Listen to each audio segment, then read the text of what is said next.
The champagne glass slipped from my fingers, shattering against the marble floor of the Seattle General Hospital waiting room. Through the floor-to-ceiling windows, I watched my fiancé Marcus Wellington embrace another woman in the parking lot. His supposed ex-girlfriend, Victoria Hayes, the pharmaceutical heiress who'd returned from London just 3 weeks ago. I'd love to know which corner of the globe you're watching from, and if this story speaks to you, make sure to subscribe. Tomorrow's video is one you absolutely can't miss. Miss Chen, your fiancé is awake now, the nurse announced behind me. The car accident caused significant trauma, but he's stable. I turned away from the window, my heart pounding. 3 years of engagement, 5 years together, and Marcus had been secretly meeting Victoria behind my back. I discovered their text messages just hours before his BMW crashed into the guardrail on Highway 101. Messages about what could have been and choosing duty over love. Walking down the sterile hospital corridor, I straightened my shoulders. Emma Chen, head of neurosurgery at 32, daughter of immigrants who built a medical dynasty. I wasn't going to be anyone's second choice. Emma, Marcus called out weakly as I entered his room. His dark hair was bandaged, green eyes unfocused. Thank God you're here. I was so scared I'd lost you. How are you feeling? I asked, keeping my voice steady. Confused. The doctor said I have a mild concussion, but everything feels foggy, like I'm missing pieces. His hand reached for mine. Tell me everything's okay between us. My mind raced. This was my chance. My moment of truth. Marcus, what's the last thing you remember? He frowned, concentrating. We were planning the wedding. You were showing me cake samples at that bakery downtown, but that feels like yesterday, not 3 weeks ago. Perfect. He had no memory of reconnecting with Victoria. The wedding is still on. I lied smoothly. You've been working so hard lately, barely any time for us. The stress probably contributed to the accident. Relief flooded his features. I've been neglecting you, haven't I? I'm sorry, sweetheart. After we're married, I promise things will be different. Over the next 2 days, I carefully constructed Marcus's reality. I removed all traces of Victoria from his phone, deleted their conversations, and blocked her number. When she tried visiting the hospital, I had security turn her away, claiming doctor's orders for limited visitors. Mrs. Wellington called. I told Marcus on day 3, referring to his mother. She's flying back from the Hamptons for your recovery. She's so relieved you're okay. What about the Hartley merger? Marcus asked, mentioning his investment firm's biggest deal. Victoria's company was supposed to finalize the pharmaceutical partnership this week. I felt my pulse quicken. The Hartley Group decided to go with domestic suppliers instead. Victoria Hayes returned to London permanently. Something about family obligations. Marcus nodded slowly. Probably for the best. That whole situation felt complicated somehow. The irony wasn't lost on me. Marcus had been faking memory issues for weeks to avoid confronting his feelings about Victoria, making secret calls and canceling our dinner plans. Now he genuinely couldn't remember, and I was the one controlling his narrative. Sarah Mitchell, the attending neurologist, pulled me aside on day 4. The MRI shows minor swelling, but nothing that should cause significant memory gaps. Some patients experience selective amnesia after trauma, but this seems extensive for his injury level. What are you suggesting? I asked. Sometimes the mind protects itself from emotional trauma by blocking certain memories. Has Marcus been under unusual stress lately? I almost laughed. He's been planning our wedding and managing a major business merger. Stress levels have been through the roof. That could explain it. The memories should return gradually, but pushing too hard might cause setbacks. Let him recover naturally. Perfect medical cover for my deception. That evening, Victoria somehow bypassed hospital security and cornered me in the parking garage. Her designer clothes and perfectly styled blonde hair made her look like she'd stepped from a magazine cover. Emma, I need to see Marcus. I know you've been keeping me away. He needs rest, I replied coolly. No unnecessary visitors.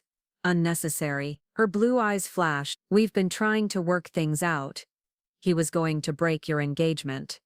Funny, he doesn't remember any of that. In fact, he doesn't remember you at all. Victoria's face went pale. What do you mean? The accident affected his memory. The last 3 weeks are completely gone. As far as Marcus knows, you're still in London, and our wedding is next month. You're lying. I pulled out my phone, showing her a text from Marcus. Can't wait to marry you, Em. You're everything I've ever wanted.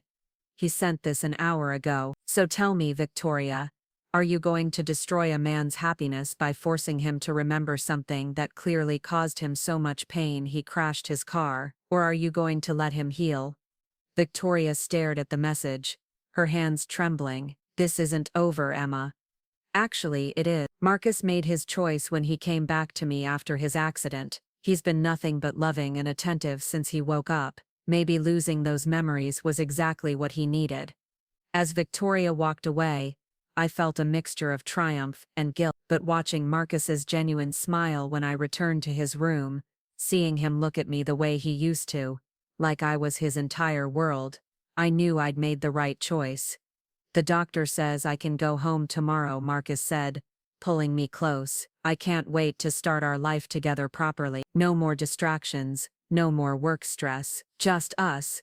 Just us, I echoed, kissing his forehead. Neither of us knew that Victoria Hayes had connections far beyond what I'd anticipated, or that she'd already made a phone call to someone who specialized in recovering lost memories through very unconventional means.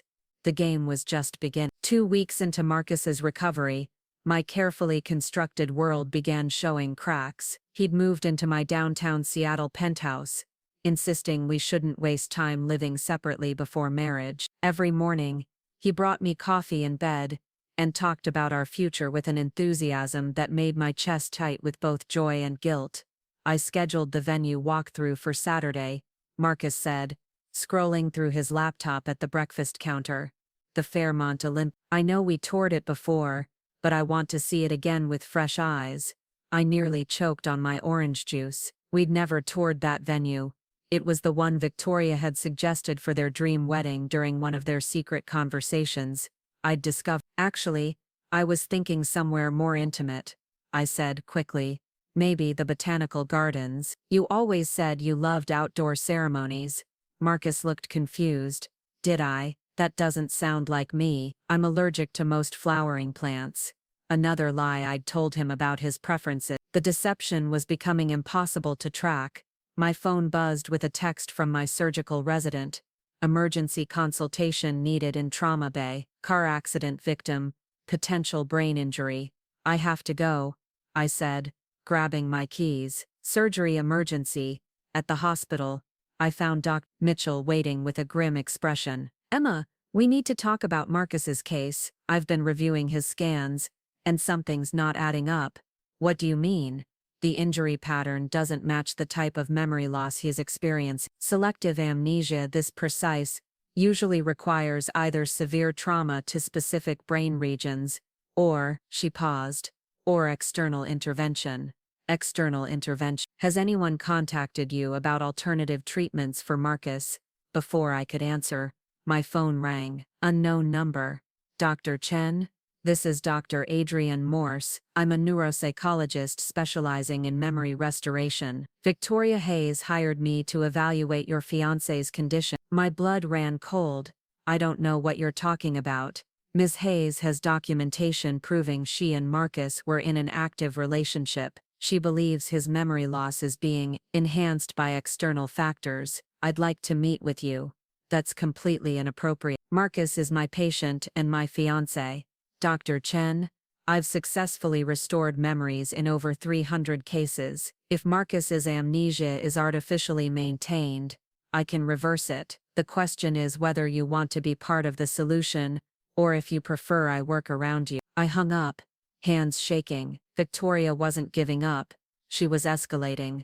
That evening Marcus seemed different, more distant, asking odd questions. Emma, I've been thinking about work. Why haven't any of my colleagues visited? Jason, Derek, the whole investment team. It's like they've disappeared.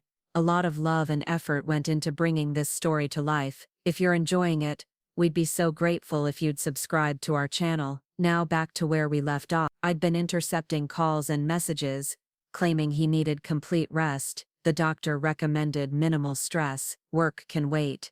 But the Hartley deal, I keep having dreams about it. Something about pharmaceutical patents and European partnerships. It feels important. Dreams aren't memories, Marcus. The doctor said confusion is normal. He studied my face carefully. You're right, I trust you completely. It's just frustrating, feeling like pieces of myself are missing. The next morning brought a new crisis. Marcus's assistant, Jennifer, appeared at my door with a stack of documents.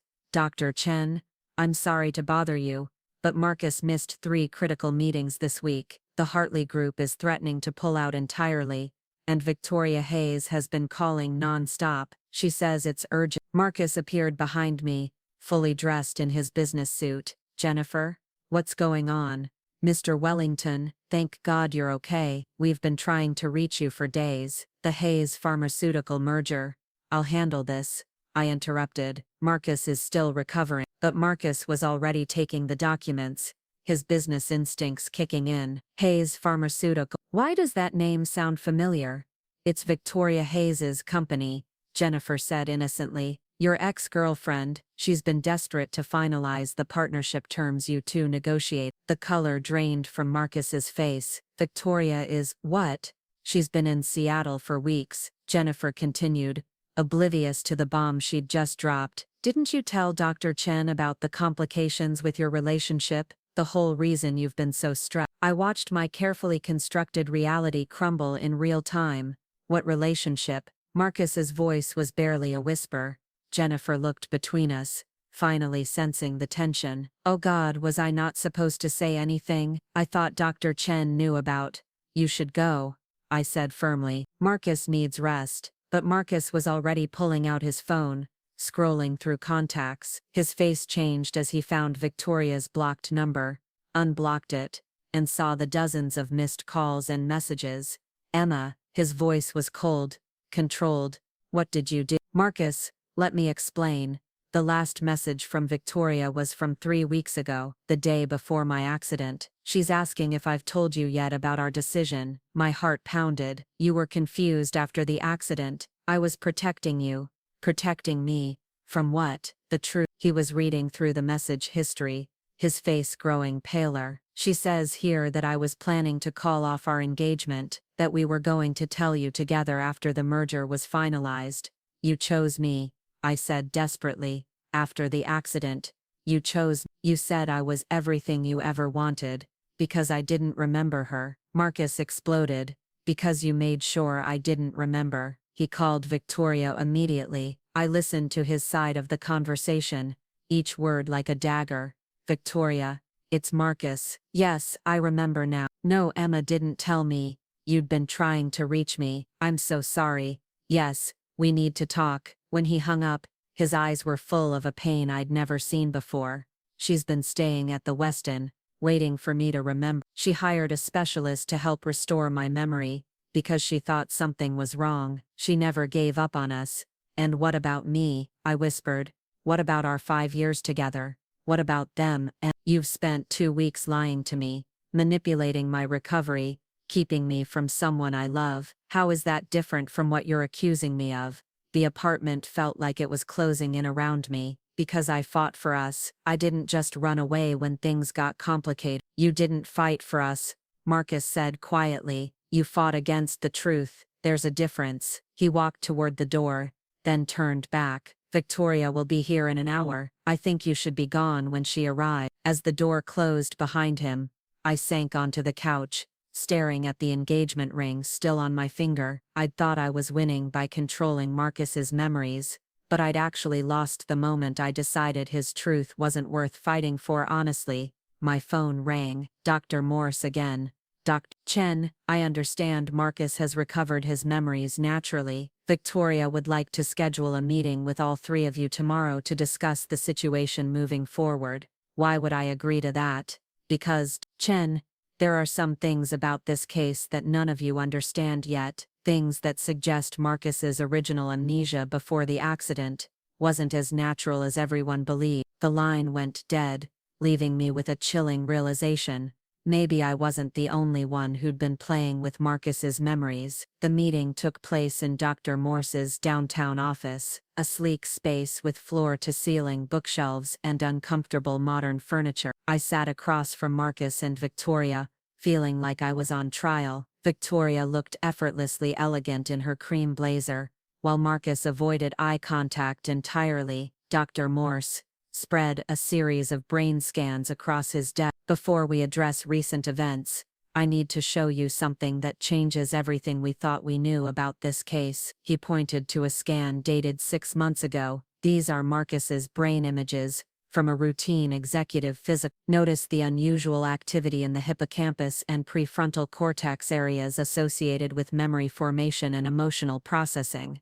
Marcus leaned forward. What does that mean? It means someone was already manipulating your memories long before the car accident. These patterns are consistent with systematic psychological conditioning, possibly combined with mild pharmaceutical intervention. The room went silent. Victoria's face had gone white. Dr. Morse, she said carefully, I hired you to restore Marcus's memories, not to make wild accusations. Miss Hayes, I've been investigating your background since you contacted me. Your family's pharmaceutical company has been developing experimental neurotropic drugs for the past 5 years, compounds designed to enhance suggestibility and create selective memory gaps. Marcus stood up abruptly. Are you saying Victoria drugged me? I'm saying someone did. The question is who has the access, motivation, and means. Dr. Morse pulled out another file. Emma, your medical records show you've been treating severe depression and anxiety for the past year, specifically related to your relationship with Marcus. My heart stopped. That's confidential information.